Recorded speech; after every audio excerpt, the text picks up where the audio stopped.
സങ്കീർത്തനങ്ങൾ അതിൻ്റെ 11-ാം അധ്യായത്തിൻ്റെ 3-ാമത്തെ വാക്യം ദൈവമക്കളിൽ ഒരാൾ വായിച്ച് സഹായിച്ചാലും.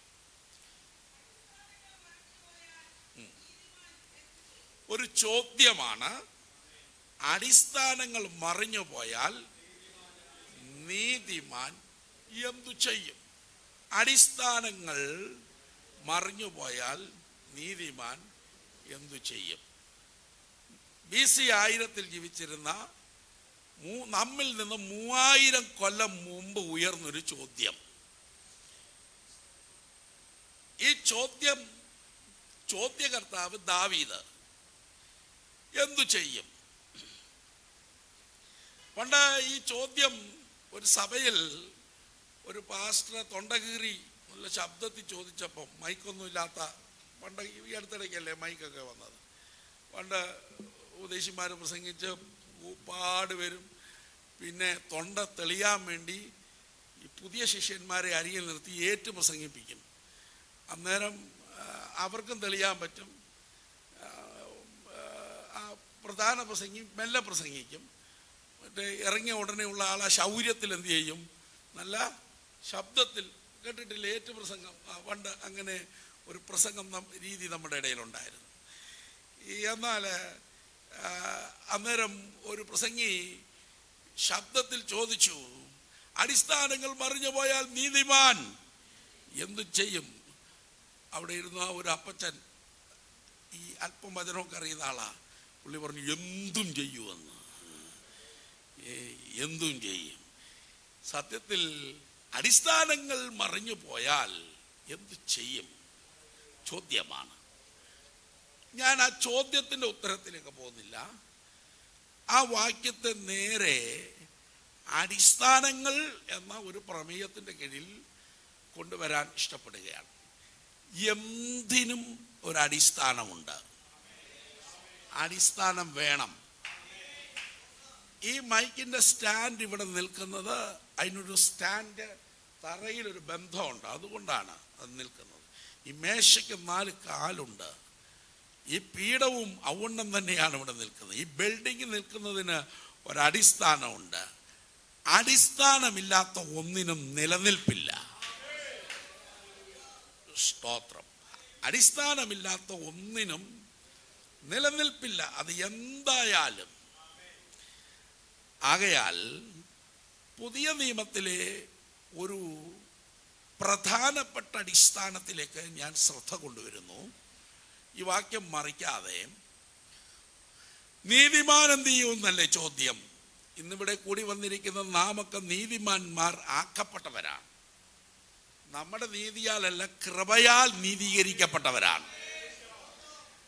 അങ്ങനെ നീതീകരിക്കപ്പെട്ടവരുടെ ഗണത്തിൽ വരാൻ കർത്താവ് കൃപ നൽകിയതിനായി സ്തോത്രം. കർത്താവ് നമ്മെ കൃപയാൽ നീതീകരിച്ചു. അതിന് നമ്മുടെ പ്രവൃത്തി ഒന്നും കാരണമല്ല.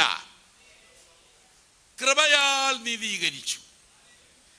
അങ്ങനെ കർത്താവ് നമുക്ക് ക്ലീൻ ഷീറ്റ് തന്നു എന്ന് രക്ഷിക്കപ്പെട്ടപ്പോൾ ആത്മരക്ഷയാൽ നീതീകരണം പ്രാപിച്ചു എന്ന രക്ഷാനിർണയത്തിൽ ഉറപ്പുള്ള ദൈവമക്കൾ കരങ്ങൾ ഉയർത്തി ദൈവത്തിന് മഹത്വം കരേറ്റാം. നീതീകരണം അടിസ്ഥാനപരമായി പഠിക്കേണ്ട ഒരു കാര്യമാണ്. പ്രത്യേകിച്ച് രക്ഷിക്കപ്പെട്ട ദൈവമക്കൾ എല്ലാവരും ആ ഭാഗം ഗ്രഹിക്കണം. അപ്പോൾ അടിസ്ഥാനങ്ങൾ മറിഞ്ഞു പോയാൽ നീതിമാൻ എന്തു ചെയ്യും? പുതിയ നിയമത്തിലേക്ക് വാക്യം കൊണ്ടുവരുന്നു. എടുക്കാം. കൊരിന്ത്യർക്ക് ശ്ലീഹ പൗലോസ് എഴുതിയ 1-ാമത്തെ ലേഖനം 3-ാമത്തെ അധ്യായം 10, 11, 12, 13 ആ പാരഗ്രാഫ് താഴോട്ടുള്ള വാക്യങ്ങൾ. ആദ്യം അതിൻ്റെ 10-ാം വാക്യം മാത്രം ഒന്ന് വായിച്ചാലും. പൗലോസ് പറയാണ്, എനിക്ക് ലഭിച്ച അറിവിനൊത്തവണ്ണമല്ല, എനിക്ക് ലഭിച്ച, ഞാൻ പഠിച്ച ഗമാനിയലിൻ്റെ കാൽക്കലിരുന്ന് പഠിച്ച ന്യായപ്രമാണത്തിൻ്റെ സൂക്ഷ്മമായ അറിവും എൻ്റെ ഡിഗ്രിക്കും അടിസ്ഥാനത്തിലല്ല, എനിക്ക് ലഭിച്ച ദൈവകൃപയ്ക്ക് ഒത്തവണ്ണം. അപ്പൊ പൗലോസ് ചെയ്തത് എന്തും എന്താണ്?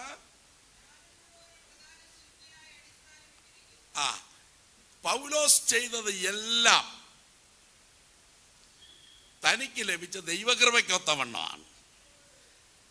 എൻ്റെ വിഷയം അല്ലെങ്കിലും ഞാൻ ആ മുഖവരയിൽ നിന്ന് വായിച്ചു പോയല്ലോ ആ ഭാഗം, ഒന്നങ്ങ് പറഞ്ഞിട്ടുള്ളിലോട്ട് കയറാം. എന്തും ചെയ്യുന്നത് വെച്ചുകെട്ടൊന്നുമില്ലാതെ, ഏച്ചുവെപ്പൊന്നുമില്ലാതെ നമുക്ക് കിട്ടിയ ദൈവകൃപയ്ക്കൊത്തവണ്ണം നമ്മളങ്ങ് ചെയ്താൽ മതി. സ്തോത്രം. ദൈവം കൃപ പകർന്നിരിക്കുന്ന അളവ് വ്യത്യാസമാണ്. ദൈവം നമുക്ക് നൽകിയിരിക്കുന്ന ദൈവകൃപയ്ക്ക് ഒത്തവണ്ണം, പൗലോസിന് കിട്ടിയ ദൈവകൃപയ്ക്ക് ഒത്തവണ്ണം, പൗലോസിന് കിട്ടിയ അളവല്ല പത്രോസിന് കിട്ടിയ, കേഫാവിന് കിട്ടിയ അളവ്, പൗലോസിന് കിട്ടിയ അളവല്ല ബർന്നബാസിന് കിട്ടിയ അളവ്, നമുക്ക് കിട്ടിയ, പൗലോസ് പറഞ്ഞ വചനം ചേർന്ന് പറയാം, എനിക്ക് കിട്ടിയ ദൈവകൃപയ്ക്കൊത്തവണ്ണം. അപ്പൊ എന്ത് കാര്യം ചെയ്യുന്നെങ്കിലും ദൈവം തന്ന കൃപയ്ക്കൊത്തവണ്ണം അങ്ങ് ചെയ്താൽ മതി. സ്തോത്രം. അടുത്തത്, എനിക്ക് ലഭിച്ച ദൈവകൃപയ്ക്കൊത്തവണ്ണം ജ്ഞാനമുള്ള ഒരു പ്രധാന ശില്പിയായി അടിസ്ഥാനം ഇട്ടിരിക്കുന്നു. അടുത്ത വാക്ക്, മറ്റൊരുത്തന് മീതെ പണിയുന്നു. മറ്റൊരുത്തന്റെ പണി അതിന് മീതെയാണ്. അടുത്തത്, പണിയുന്നവരൊക്കെ അവരവരുടെ പണി എന്ത് ചെയ്തോട്ടെ. ഇവിടെ ആ പൗലോസ് പണിയുന്ന പണി അപ്പല്ലോസ് നോക്കിക്കൊണ്ടിരിക്കണ്ട, അതിനെ നോക്കി കുറ്റം പറയണ്ട. പൗലോസ് ചെയ്യുന്ന പണിയെ നോക്കി അപ്പല്ലോസും എന്ത് ചെയ്യണ്ട. അവനോന്റെ പണിയിൽ എന്ത് ചെയ്യുക. സ്തോത്രം. ഈ വലിയ കെട്ടിടങ്ങളൊക്കെ പണിയുമ്പോൾ ഒന്നിൽ കൂടുതൽ മേശന്മാരുണ്ടാകും, ഈ കല്ല് പണിയുന്ന ആളുകളുണ്ടാകും. പണി അറിയുന്നവനൊക്കെ ഓരോ ഭാഗത്തുനിന്ന് പണിയാണ്. അവനോന്റെ കയ്യിലിരിക്കുന്ന തൂക്കുകെട്ടയും അവനോന്റെ കയ്യിലിരിക്കുന്ന എടുത്തു വെക്കുന്ന കല്ലും അവനോൻ പണിത ഭാഗം അവനോൻ എന്ത് ചെയ്യണം, അതിനകത്ത് ഉത്തരവാദിത്വമുണ്ട്. സ്തോത്രം. അതുകൊണ്ട് അവനോന്റെ പണി അവനോൻ നോക്കിക്കോട്ടെ. ഒന്നും കൊണ്ട് ഞാൻ തെളിച്ച് പറയാം, നിന്റെ പണി നീ നോക്കി ദൈവത്തെ വിളിച്ച് സ്വർഗത്തിൽ പോകാൻ. സ്തോത്രം. ചിലർ പറയാറില്ലേ, ദേഷ്യം വരുമ്പോൾ നീ നിന്റെ പണി നോക്ക എന്ന് പറയത്തില്ലേ. നീ എൻ്റെ പണി നോക്കാതെ നീ എന്ത് ചെയ്യ, നിന്റെ പണി നോക്ക. അപ്പോൾ ഇവിടെ ജ്ഞാനമുള്ള ഒരു പ്രധാന ശില്പിയായി പൗലോസ് അടിസ്ഥാനം ഇട്ട് പണിയുന്നതിന്റെ ഭാഗമാണ്. വായിച്ചേ, താഴോട്ട്.